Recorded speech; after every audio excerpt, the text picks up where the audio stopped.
देखें जी, ये एक इंडियन कॉन्सेप्ट है। ठीक है, मैं मेरा किसी भी मज़हब को टोंट करना या बात करना मकसद नहीं है। वो अपने मज़हब के मुताबिक उनके 2 जन्म हैं या 7 जन्म हैं। उसमें एक उनके भगवान है जिनका नाम विष्णु है, उनके खुदा कह लें, उनके नबी कह लें, कुछ इस तरह ना। तो वो साँपों के बड़े शौकीन थे।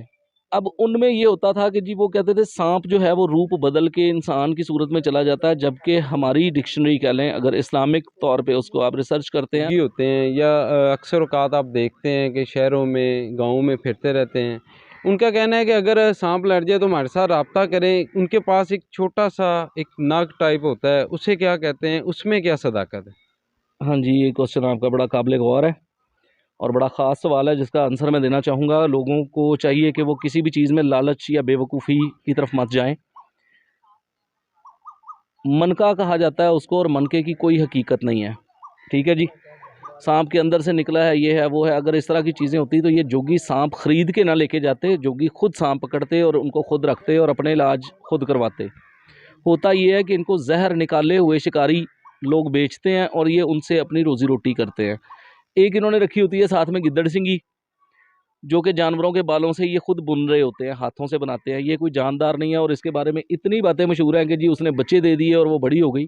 भला किसी जानदार की खुराक सिंदूर कैसे हो सकता है जो इंडिया से रिलेटेड है? दूसरी बात, वो एक खुराक नहीं है, खाना नहीं है कि जिसमें हमने रखा है इसके बाल भी बड़े हो गए, इसकी टेल भी बड़ी हो गई, इसके बच्चे भी हो गए। इस तरह कुछ नहीं होता। और गिद्दड़ सिंगी असल में होती क्या है? ये एक जैसे चंडी बन जाती है ना, घिटने घुटने पे या हाथ पे सख्त काम करने से। किसी गिद्दड़ के सर पे अक्सर ये आ जाती है। तो किसी समझदार बंदे ने ये कहा था कि यार तेरे को गिद्दड़ सिंगी है। उसका मतलब ये है कि तुम इतने तेज हो, इतने होशियार हो कि तुम उसके सर से वो उतार के ला सकते हो। कुछ जगहों पे इसका प्रूफ मिलता है कि जी इसकी एक जूं होती है जिसको गिद्दड़ सिंगी कहा जाता है, वो लाइव होती है, खून चूसती है। चले वहां पे समझ आती है वो खून चूस के बड़ी हो, सिंदूर खा के कैसे बड़ी होती है। तो ये सारी फेक चीजें हैं, इनसे बचें। इमरान साहब, ये जो आप रेस्क्यू करते हैं, ये तो आप लाइव करते हैं। जी। ये जो जोगी होते हैं, ये कहते हैं जी बीन बजा के साँप को मस्त कर दिया जाता है और फिर उसे रेस्क्यू किया जाता है।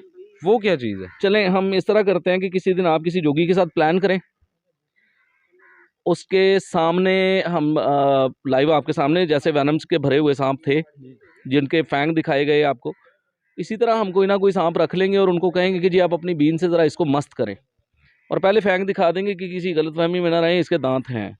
वो समझ आ जाएगी, फिर उसके बाद हकीकत आपके सामने आ जाएगी। दूसरा इमरान साहब, ये एक और भी रिवायत है कि 100 साल के बाद सांप जो है ना इंसान बन जाता है। लास्ट में बस लास्ट क्वेश्चन है, जी उसमें जी क्या जी। हकीकत है? देखें जी, ये एक इंडियन कॉन्सेप्ट है। ठीक है, मैं मेरा किसी भी मज़हब को टोंट करना या बात करना मकसद नहीं है। वो अपने मज़हब के मुताबिक उनके 2 जन्म हैं या 7 जन्म हैं। उसमें एक उनके भगवान है जिनका नाम विष्णु है, उनके खुदा कह लें, उनके नबी कह लें, कुछ इस तरह ना। तो वो साँपों के बड़े शौकीन थे।